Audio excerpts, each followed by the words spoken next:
반갑습니다. 송재준입니다. 최근에 민주당 쪽에서 밀어붙이고 있는 윤석열 대통령에 대한 탄핵 시나리오, 그 시나리오 중에 일부를 차지하고 있는 게 이른바 최재형이라고 하는 사람이죠.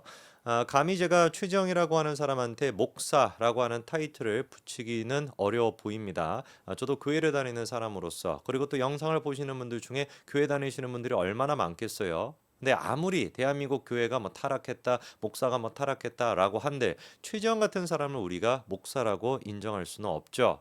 다른 사람도 아니고 영부인에 대해서 한 명의 여자에 대해 가지고 부부 관계가 어떻다라는 등 무슨 뭐 관계가 좋지 않다, 외간 남자랑 무슨 뭐 카톡을 한다, 이런 얘기하는 목사 여러분 보신 적 있습니까? 아무리 진짜 저질 무슨 뭐 적급스러운 사기꾼 목사라고 할지라도 제가 봤을 때 요즘은 사이비 종교 지도자조차도 이런 식의 얘기는 함부로 못할 것 같습니다. 그런 저질스러운 망언을 지금 내뱉고 있는 게 최재형인데, 그 저질스러운 인간의 얘기에 올라타 가지고 사실상 윤석열 대통령에 대한 탄핵 시나리오를 만들고 있는 게 민주당이죠. 그러니까 뭡니까? 고놈이 고놈인 겁니다. 누가 더 낫냐, 누가 더 뭐 저질이냐, 이런 걸 따질 필요도 없이 고놈이 그냥 고놈인 겁니다.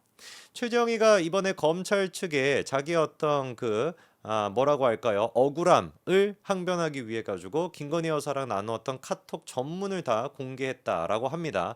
근데 전문을 공개한 건 아니죠, 그렇죠? 부분적으로 스크린샷을 찍어가지고 공개를 했어요. 왜 그러면 전문을 공개하지 않고 부분적으로 공개를 하냐라는 질문에 대해 가지고 전체 다 카톡을 다운받는 건 할 줄을 몰랐다. 이런 진짜 대도 안 되는 얘기를 하고 앉아 있고, 그러면 뭐 카카오톡이 지금 있는 핸드폰 자체를 제출하면 되는 것인데 왜 안 그러냐라고 했더니만 그 핸드폰은 또 뭐 잃어버렸다, 뭐 분실했다, 뭐 이런 거 아니에요? 뭐 터무니없는 얘기 아니겠습니까? 살다 살다가 카카오톡에 들어가 있는 내용을 스크린샷을 해놓은 거는 잘 고의 저장을 해놓고 그 카톡 원본이 들어가 있는 휴대전화는 잃어버렸다, 이런 케이스가 말이나 되겠냐고. 누가 보든지 간에 이 지금 최정이라고 하는 인간이 뭐 하는 거겠습니까? 지한테 유리한 뭔가 윤석열 정부를 흔들 법한 그런 식의 카카오톡만 스크린샷을 찍어가지고 공개를 했다, 검찰 측에 제공했다, 이거 아니겠습니까? 제가 지금 공개했다라는 표현을 썼는데 정말로 최정희가 이게 수사에 협조하겠다, 자기 억울함을 풀겠다, 그리고 무슨 뭐 김건희 여사에 대한 정의를 구현하겠다, 이런 식의 목적이었다라고 한다면 이 카톡이 오마이뉴스를 통해 가지고 최정희 공개했다라고 하는 카톡이 다 공개가 될 이유가 있겠냐고요. 말이 안 되는 거 아니겠습니까? 검찰 쪽에서 그거를 갖다 흘리겠습니까? 최정희가 그거를 제보했다, 이렇게밖에 볼 수 없는 거 아니에요. 저는 그런데 이번에 최정이 공개했다라고 하는 그 카카오톡의 내용을 쭉 살펴보니까 과연 이게 윤석열 정부를 흔들 만한 내용일까? 저는 근본적으로 이재명과 민주당, 즉 문재인과 이재명 양측 사이의 갈등을 더 유발할 수 있는, 그리고 또 나아가서 최근에는 교섭단체 건 때문에 조국혁신당과 민주당 양측의 또 실랑이가 벌어지고 있지 않습니까? 그 간극을 더 채우는 것이 아니라 더 벌릴 수 있는 카톡이 될 수가 있다, 저는 그렇게 봅니다. 제가 그래서 오마이뉴스를 통해 가지고 공개됐던 카톡, 그거를 다 읽어봤습니다. 다 읽어보고 여러분들한테 이해가 되기 쉽게끔 그 카톡을 갖다가 정리를 해드리려고 하는데, 일단 첫 번째로 봐야 되는 것이 뭐냐, 지난번에 문재인 정부 말미 정도 즈음에 논란이 됐던 게 바로 뭐였어요? 이른바 김정숙의 옷값과 관련된 문제였죠, 그렇죠? 옷값부터 시작해가지고 장신구가 됐거나 뭐 수천만 원을 국민들의 세금을 통해 가지고 특활비를 통해 가지고 산 거 아니냐, 이런 식의 이제 의혹이 있었는데, 이 의혹이 어떻게 된 것인지 국민의힘 쪽에서 처음 나온 것이 아니라 그 소스를 이재명 측에서 제공했다라고 하는 얘기가 카카오톡에 나옵니다. 무슨 얘기냐? 카톡 한 가지 좀 띄워주시게 되면은요. 자, 김건희 여사가 뭐 이렇게 얘기합니다. 의견 전달하겠습니다. 편히 주무세요라고 하면서 어떤 얘기를 이제 갑자기 나오게 됩니까? 최근 김정순 여사 옷값 논란은 이재명 쪽에서 단계별로 작업하는 거였어요라고 하면서 보안을 조금 지켜달라라고 얘기를 합니다. 그랬더니만 이제 최정희도 그렇군요, 뭔가 좀 이상하더군요, 이런 식으로 이제 맞받아치고 있는데, 요 카톡이 일단 서로 주고받았던 시점이 2022년도 4월 달입니다. 2022년도 4월 달 최재형 같은 경우는 미국에 있었고요. 김건희 여사 같은 경우는 한국에 있었죠, 그렇죠? 그것 때문에 시간이 저렇게 새벽으로 나오는 건지, 아니면 카톡을 미국에서 제가 해본 적이 없다 보니까 현지 시간에 맞춰서 나오는 것인지, 그거는 좀 제가 판단이 안 서는데, 뭐가 됐든지 간에 일단 2022년도 4월 달이라고 한다면 대선 전국이 들어가기 직전, 그때 이제 한창 시끄러웠던 그 시기죠, 그렇죠? 자, 그다음에 계속해가지고 카톡 좀 보여주시면은 저 뉴스는 사실상 저희에게 크게 도움이 안 되는 사안인데다가 굳이 저희는 한 달 임기 남은 대통령과 각 세울 이유가 없거든요. 알아봤더니만 뭐라는 겁니까? 이 지금 김정숙에 대한 옥값 이게 제기가 됐던 게 이재명 측에서 단계별로 폭로를 한 것이다. 소스를 이재명 측에서 제공한 것이다 라는 겁니다. 그러면서 최재형이 또 뭐라고 합니까? 제겐 보안 말씀 안 하셔도 유지가 돼요. 따로 나한테 보안 이거 지켜달라 라고 얘기 안 해도 보안이 유지가 된대요. 뭐 지나가는 개도 안 웃겠죠. 그렇죠? 지금 다 공개돼 있지 않습니까? 고해성사처럼 여기고 있다. 얼마나 역겹고 저질스럽습니까? 저게 목사라고 하는 인간이 공익과 국익을 뭐 이딴 식으로. 자, 그러면서 김건희 여사가 내용상 알고 보면은 최대 피해자는 저예요라고 얘기하면서 계속 보여주시면 다 떠나서 이재명과 문통은 대립각을 서로 세우고 있지 않냐. 우리도 그래서 뭔가 좀 이상해가지고 최근에 알아보니까 그랬었다. 즉 김정숙에 대해 가지고 옥감 문제를 제기했던 게 이재명 쪽이었다라는 겁니다. 그런데 마치 김정숙에 대한 옥감 문제를 제기한 거를 윤석열 당선인이다 이런 식으로 덮어씌우고 있으니까. 그리고 또 김건희 여사에 대해서도 그때 한창 또 뭐 옥갑이다 뭐다라고 또 비슷하게 또 논란이 막 터지지 않았습니까? 그런데 김건희 여사는 어차피 액세서리도 안 하고 제 돈으로 자기 돈으로 옷을 갖다가 살 거라는 것이죠. 영수증이나 구입내역 같은 것도 다 남기고. 그리고 계속 비싼 옷은 당연히 못 산다. 그래서 나 또한 마찬가지로 피해자다. 나한테 좋을 거는 하나도 없고 나는 원래 사치라고는 거리가 있는 사람이다. 이미지 왜곡이 오히려 너무 심하게 됐고 그리고 그 결과 김혜경과 관련된 이슈가 전부 덮이게 됐다라는 것이죠. 여러분 좀 기억하시는 것처럼 그때 당시에 또 어떤 논란이 있었습니까? 대선이 이제 직후였죠. 그렇죠? 2022년도 4월 달에 또 어떤 논란이 있었어요? 김혜경과 관련된 어떤 그 법인카드 논란. 그게 이제 수사가 지속이 되냐? 그리고 또 김혜경이 사과하고 뭐 그런 식의 논란이 있지 않았습니까? 하필이면은 그런데 그때 김정숙에 대한 옷값 문제가 터지면서 방금 김건희 여사가 얘기하는 것처럼 김혜경에 대한 게 싹 다 묻혔었거든요. 근데 가만히 생각해 보니까 이런 식의 어떤 그 형세가 비슷하게 나타났던 게 뭐였습니까? 과거 이제 민주당의 전당대회 당시 전당대회가 아니라 그때 그 후보를 뽑는 경선 과정에서 대통령 후보에 대한 경선 과정에서 이재명에 대한 김혜경 씨 논란, 그때 이제 해경군 김씨 논란이었죠, 그렇죠? 그 논란이 터졌을 때 갑자기 이재명이가 어떤 식으로 맞받아쳤었습니까? 문준용에 대해서는 왜 수사를 안 하지? 문준용 또한 마찬가지로 특혜가 있다 보다 이런 식의 논란인데 그런 얘기를 꺼냈었잖아요. 가만히 생각해보니까 그때랑 지금 포지션이 비슷한 겁니다. 자기 어떤 그 아내의 해경군 김씨에 대한 논란을 덮기 위해 가지고 문준영에 대한 얘기를 꺼내고 그리고 또 이번에 같은 경우는 김혜경의 법카 논란을 덮기 위해 가지고 김종석에 대한 케이스를 꺼내고 굉장히 이게 비슷하게 흘러가고 있고 이재명이라면 충분히 그러고도 남겠죠. 그렇죠? 계속해가지고 카톡 좀 보여주시면은요.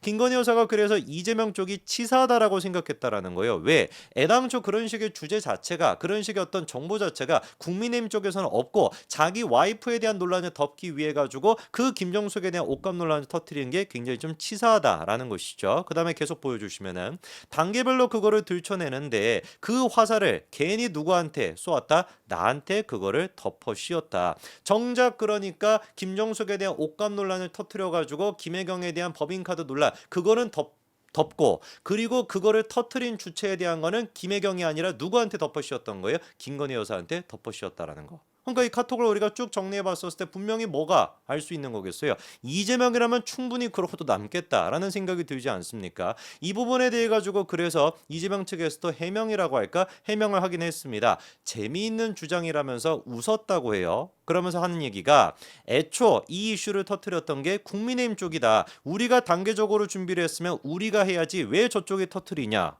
근데 이거는 말이 앞뒤가 하나도 안 맞죠. 그렇죠? 자기들이 준비했다라고 할지라도 자기들이 터뜨리지는 않겠죠. 미쳤다고 자기들이 터뜨리겠습니까?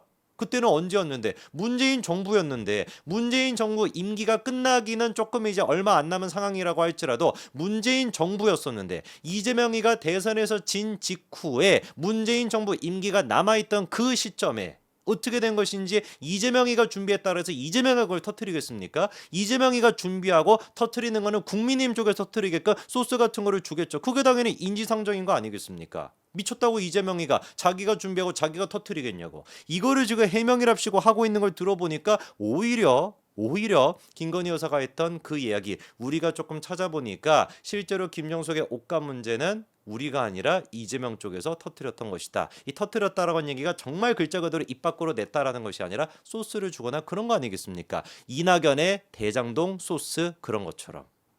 자, 그것뿐만 아니라 지금 김건희 여사의 카톡을 보니까 문재인과 조국 양측의 관계에 대해서도 우리가 알 수 있는 부분이 있었습니다. 계속 카톡 좀 보여주시면은요.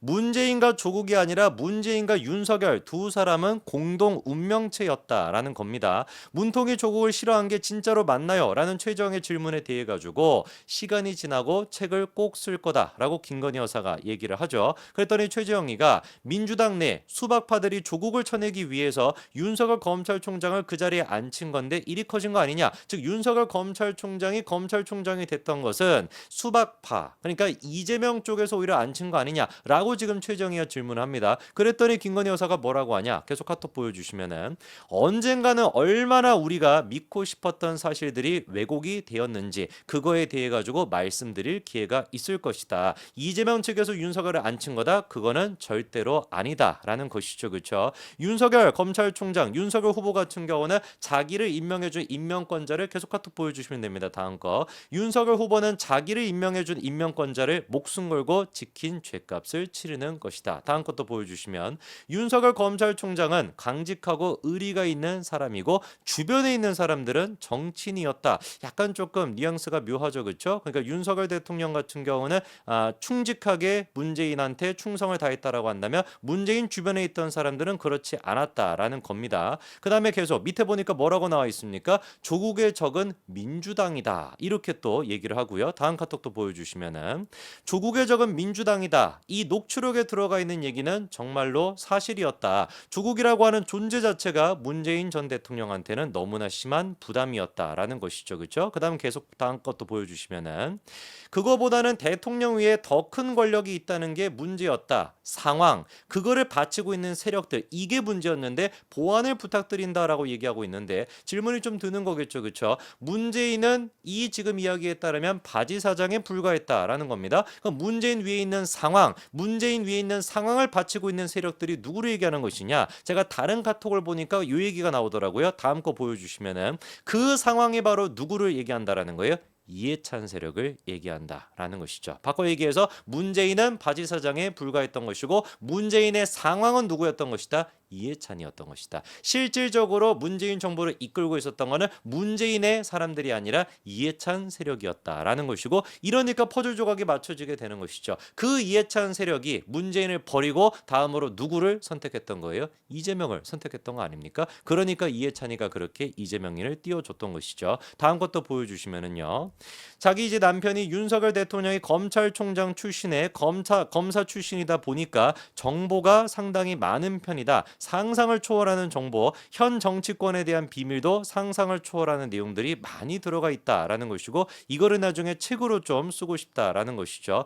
다음 것도 보여주시면은 보안 정말로 지켜줄 수 있으세요? 라고 물어보면서 문통을 지키기 위해 가지고 사실상 조국에 대한 수사를 한 게 사실이다. 그러니까 조국에 대한 수사는 법과 원칙에 입각해 가지고 수사를 했다라는 것보다도 뭐였다라는 겁니까? 문재인을 지키기 위해서 문재인과 윤석열 검찰총장 두 사람은 운명 공동체였고 정말로 문재인한테 충성을 다하는 마음에서 조국에 대한 수사를 진행을 했었다라는 겁니다. 다음 것도 보여주시면은 문재인 전 대통령이 윤석열 검찰총장한테 부탁도 했대요. 뭐라고? 당신이 조국을 수사함으로써 조국을 쳐냄으로써 대신 좀 욕을 먹어 달라라는 식으로 문통의 문의까지 부탁까지도 받았었다라는 것이죠. 다음 것도 보여주시면은 조국을 법무부 장관으로 임명했었는데 그거는 실제로 문재인의 뜻은 아니었고 차라리 조국이 총선에 나가기를 바랐었다라는 겁니다. 그리고 문통이 이제 좀 관둬라, 뭐 법무부 장관이 됐거나 이런 것 좀 관둬라라고 조국한테 얘기를 했더니만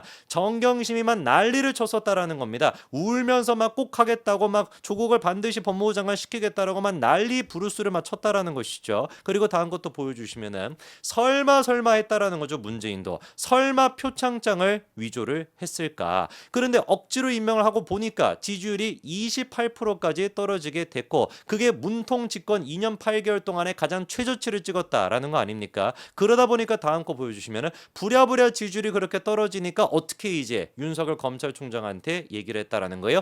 정경심을 구속하라고 지시를 내렸다. 문재인이 윤석열 검찰총장한테 정경심을 구속하라고 지시를 했었다라는 것이죠. 최종적으로 조국을 나가라라고 얘기했던 것도 누구였다라는 거예요. 바로 문재인이었다라는 겁니다. 이 카카오톡 내용을 봤었을 때 많은 것들이 좀 정리가 되는 것 같습니다. 왜 그렇게 이해찬이가 이재명을 감싸고 돌았던 것인지, 왜 그리고 조국은 자기를 그렇게 무슨 뭐 빚이 있다, 마음에 빚이 있다라고 얘기했던 문재인을 버리고 이재명 쪽에 쓰려고 했던 것인지. 그래가지고 그때 기억나시죠, 그렇죠? 그때 대깨문들 뭐 이런 사람들이 조국의 책을 막 사가지고 막 불태우고 막 난리를 치지 않았습니까? 조국이 문재인을 배신했다, 어떻게 이재명 쪽에 쓸 수 있냐, 뭐 그런 식으로 난리를 쳤었는데 그 배경이 이제 이 카톡을 통해서 알 수 있는 것이죠. 실질적으로 조국을 제거하기를 바랐던 사람은 문재인이었다라는 것이고, 그리고 또 그 문재인을 제거하고 싶었던 것은 이재명이었다라는 것. 그리고 이 모든 것들을 조종하다시피 하고 있는 상황 노릇을 하고 있던 것은 이해찬이었다라는 것이 이 카톡을 통해서 확인이 됩니다. 얼핏 우리가 짐작만 하고 상상을 했던 내용들이 사실이었다라고 하는 카톡이 나오니까 저도 좀 혼란스럽고 저도 참 참담하다라는 생각이 드네요. 여기까지 말씀드리겠습니다. 감사합니다.